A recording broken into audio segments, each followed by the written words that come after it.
رکو، وہ انسان جسے آپ نے سب سے زیادہ چاہا، جو آپ کا ہو کر بھی آپ کا نہ ہو سکا، کیا آپ نے کبھی سوچا ہے کہ اس کی روح آج بھی کہیں نہ کہیں آپ کو یاد کرتی ہے؟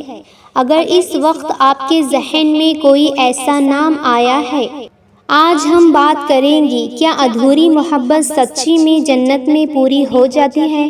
کیوں کچھ رشتے دنیا میں ادھورے رہ جاتے ہیں؟ سوچئے ایک ایسے شخص کے بارے میں جس نے کسی سے بے حد پاکیزگی سے محبت کی، بنا کسی لالچ کے، بنا کسی غلط ارادے کے، پھر وقت اور تقدیر نے انہیں جدا کر دیا۔ راتوں کو جب وہ رو رو کر دعا مانگتے ہیں تو ایک سوال دل میں ضرور آتا ہے، کیا میری ادھوری محبت اللہ کے نزدیک ضائع ہو گئی؟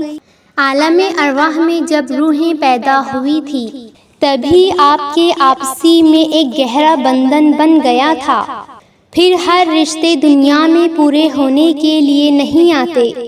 کچھ رشتے ہمیں صبر، توکل اور اللہ پر بھروسہ کرنا سکھا دیتے ہیں۔ اگر کوئی پاک محبت دنیا میں پوری نہیں ہو سکی، تو اس کا مطلب یہ نہیں کہ وہ ضائع ہو گئی ہے۔ اللہ اسے آخرت کے لیے ذریعہ بنا دیتا ہے۔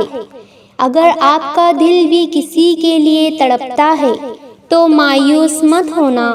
3 نشانیاں ہمیشہ یاد رکھنا۔ پہلا، آپ کے دل اس کے لیے بنا کسی بدگمانی کے صرف خیر کے لیے دعا کرتا ہے۔ دوسرا، اس کی یاد آپ کو اللہ کے اور بھی قریب کر دیتی ہے۔ اور تیسرا، اپنے معاملات رب کے حوالے کر کے آپ کے دل کو سکون مل جاتا ہے۔ اگر آپ کی محبت پاک تھی تو یاد رکھیے، جنت میں کوئی دل ادھورا نہیں رہے گا۔ اپنی دعا اللہ کے سپرد کر لیجئے اور کمنٹ میں بس اتنا کہہ دیجئے، یا اللہ اگر وہ میرے نصیب میں ہے تو مجھے ملا دے، اور اگر نہیں ہے تو میرے دل کو وہ سکون دے جو صرف اور صرف تو دے سکتا ہے۔